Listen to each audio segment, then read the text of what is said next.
नमस्कार दोस्तों, स्वागत है आपका सीएल कैरियर एकेडमी के इस ऑनलाइन प्लेटफॉर्म पर, जहां पर यूट्यूब पर हम लोग क्लासेस चला रहे हैं।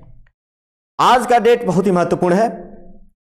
लगभग सभी लोगों को विदित होगा कि आज जो प्रवासी भारतीय दिवस भारत में बड़े धूमधाम से मनाया जाता है। आज हम इसी के बारे में चर्चा करने वाले हैं कि प्रवासी भारतीय दिवस क्यों मनाया जाता है, कब मनाया जाता है, मनाने का प्रयोजन क्या है, कब स्टार्ट किया गया और इससे संबंधित बहुत ही महत्वपूर्ण बातें। प्रवासी भारतीय दिवस से कौन कौन से लोग जुड़े हुए हैं ये भी हम बात करेंगे। आप देख रहे होंगे हमारे लोगों के साथ प्रवासी भारतीय दिवस जो भारत में पिछले 2 दशकों से लगभग काफी लगातार मनाया जा रहा है, बड़े जोश और खरोश के साथ। क्योंकि जो प्रवासी होते हैं, भारत के लोग, ऐसे लोग जो भारत में नहीं रहते, अस्थायी रूप से दूसरे देशों में रहते हैं, उनको प्रवासी कहा जाता है। उनका भारत में बड़ा योगदान है। उन्हीं के योगदानों को चिन्हित करने के लिए या उनके योगदान को महत्व देने के लिए, उनको उत्साहित करने के लिए, भारत के प्रति प्रेम भावना जगाने के लिए ये सारी बातें जो है इस पर की जाती है। तो आप लोग को इसके बारे में हम बताएंगे कि उसके जो है कैसे किया जाता है। लेकिन उससे पहले हम यह बताना चाहेंगे कि अगर हमारे चैनल सीएल कैरियर एकेडमी पर आप नए हैं तो हमारे चैनल को सब्सक्राइब जरूर करिए। इस पर पूरी टीम सभी सब्जेक्ट के बिल्कुल एक्सपर्ट टीचर हैं, आपको पढ़ा रहे हैं। आप एक बार पढ़ के जरूर देखिए। सभी subject, math, reasoning, English, science, Hindi, GK, computer, सभी सब्जेक्ट आपको पढ़ाए जा रहे हैं। और साथ ही साथ हमारा ऐप है सीएल कैरियर एकेडमी का, गूगल प्ले स्टोर पर आपको मिल जाएगा, वहां पे डाउनलोड करिए और मात्र 999 रुपए में आप 1 साल तक पढ़ाई का मौका पाएंगे। सभी एग्जामों की तैयारी कर सकते हैं, चाहे वो एसएससी हो, एसएससी जीडी हो, स्टेट के एसएससी के एग्जाम हो, रेलवे के डी ग्रुप, कोई भी एग्जाम हो, आप ये सब तैयारी कर सकते हैं। उस पर बिल्कुल सही तरीके से सारे टीचर्स अपने अपने सब्जेक्ट बिल्कुल विषय विशेषज्ञता के साथ डिटेल में स्टडी करवाई जाती है। तो चलिए अब आज हम देखते हैं प्रवासी भारतीय दिवस, जो आपके स्क्रीन पे दिख रहा होगा। प्रवासी भारतीय दिवस, एक तरफ अटल बिहारी वाजपेयी का पिक्चर जो है आपको दिख रहा होगा शुरुआत करते हुए, और एक तरफ गांधी जी जो ट्रेन से उतर रहे हैं, लोग उनके स्वागत के लिए खड़े हैं। तो आप लोग समझ गए होंगे कि ये क्यों और कैसे और क्या चीज है। चलिए आज का हम देखते हैं प्रवासी भारतीय दिवस, आपके स्क्रीन पर है। इसके बारे में हम बताते हैं कि प्रवासी भारतीय दिवस 9 जनवरी को मनाया जाता है प्रतिवर्ष। लेकिन अब निर्णय लिया गया है 2 सालों में, प्रति 2 वर्ष में एक बड़ा आयोजन किया जाएगा। प्रति 2 वर्षों में एक बड़ा आयोजन किया जाएगा। और प्रवासी भारतीय दिवस भारत में विदेश मंत्रालय के द्वारा आयोजन किया जाता है। किसके द्वारा किया जाता है? विदेश मंत्रालय के द्वारा इसका आयोजन किया जाता है। पहले एक प्रवासी भारतीय मंत्रालय भी इसके लिए बनाया गया था, लेकिन 2017 में इसको प्रवासी भारतीय मंत्रालय को विदेश मंत्रालय में विलय कर दिया गया। और अब प्रवासी भारतीय दिवस और इसका आयोजन करने की जो जिम्मेदारी है वो दे दी गई है विदेश मंत्रालय, अब इसका आयोजन करता है। ये क्यों मनाया जाता है 9 तारीख को? तो इतिहास में आप पढ़ेंगे तो पाएंगे कि 9 जनवरी 1915 को महात्मा गांधी साउथ अफ्रीका से भारत आए थे। और जब भारत यहां आए थे, उन्हीं के भारत वापस आने के जो दिन हैं 9 जनवरी, इसी 9 जनवरी को मनाया जाता है। क्योंकि वो भी प्रवास के लगभग 21 सालों तक, 21 से कुछ अधिक साल ही हो गए, इतने सालों तक वो कहां रहे? साउथ अफ्रीका में रहे और उतने दिन प्रवासन में रहे।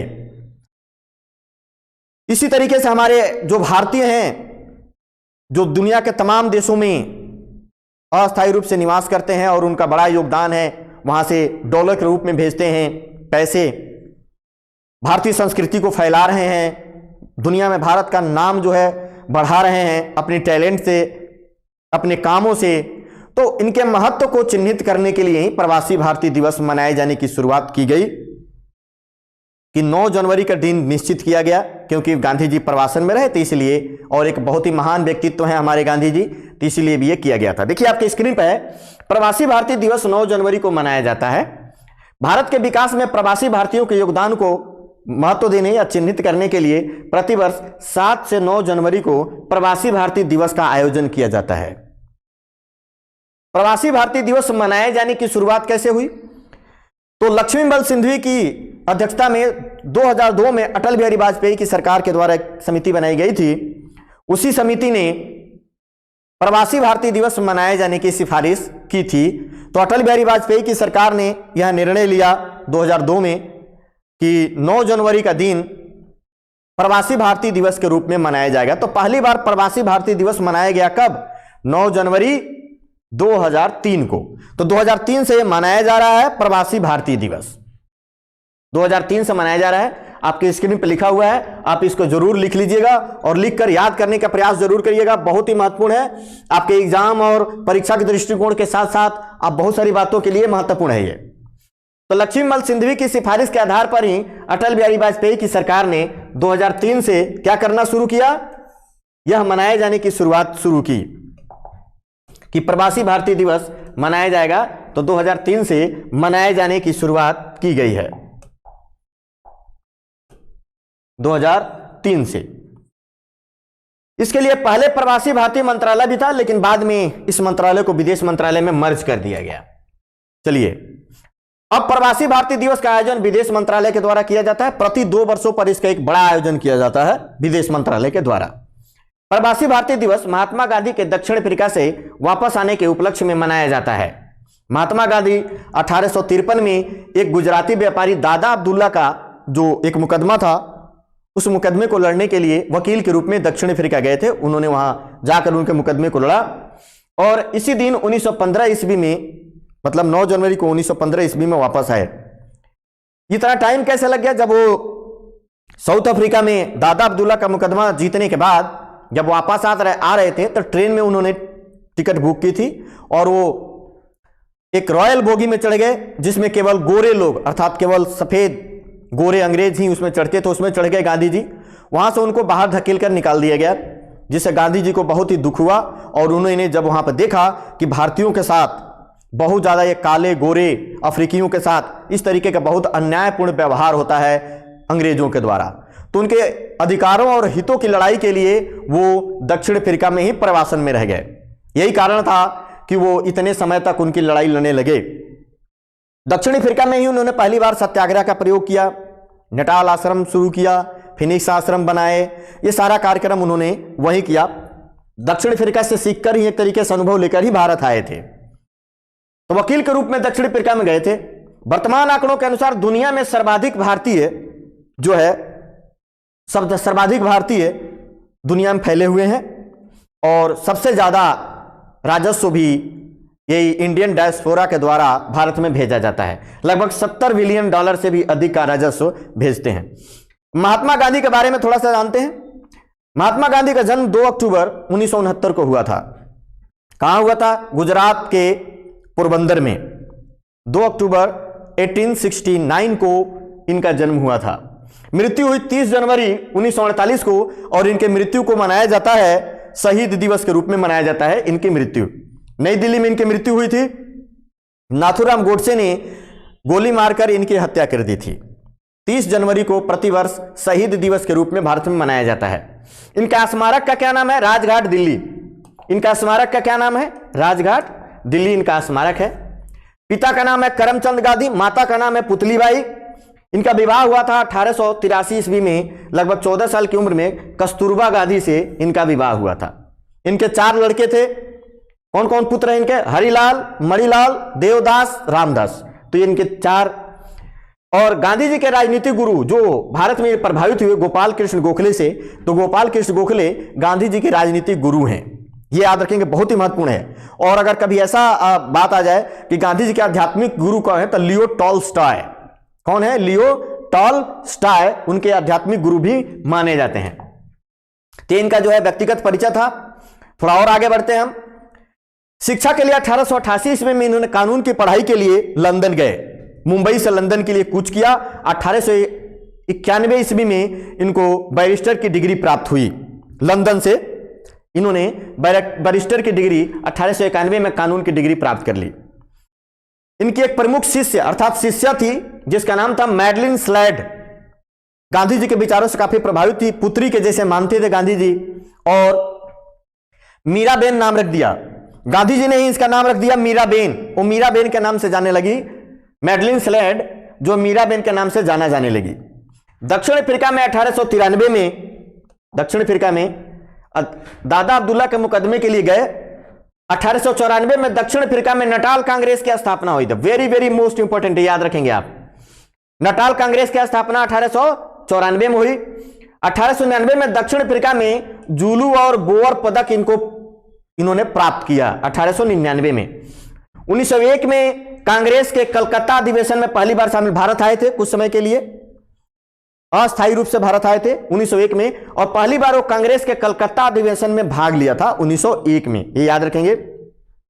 1904 में उन्होंने डरबन में, साउथ अफ्रीका का एक बहुत बढ़िया शहर है, दक्षिण अफ्रीका में है, फिनिक्स आश्रम की स्थापना की।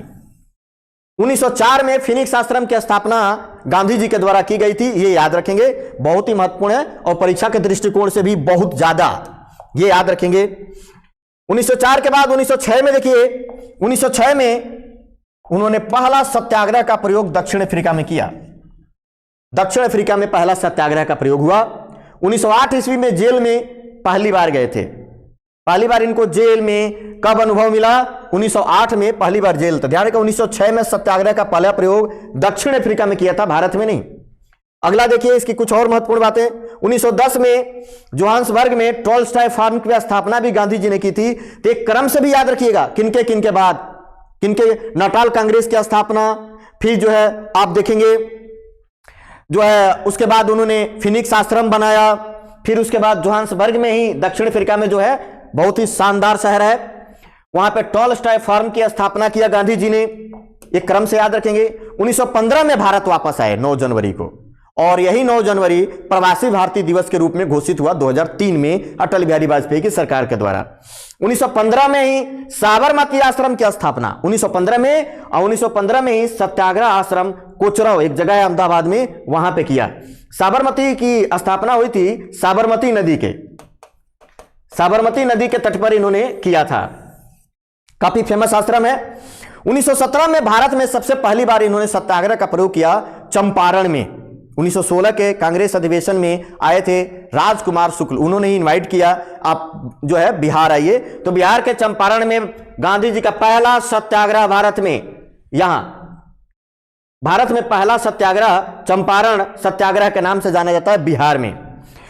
1918 में खेड़ा और अहमदाबाद मिल सत्याग्रह में इन्होंने भाग लिया, इसमें भी सफलता प्राप्त की। लगातार सफलताओं के कारण गांधी जी बिल्कुल क्या हो गए, भारतीय राजनीति और भारतीय आंदोलन के और भारतीय स्वतंत्रता के पटल पर आ गए।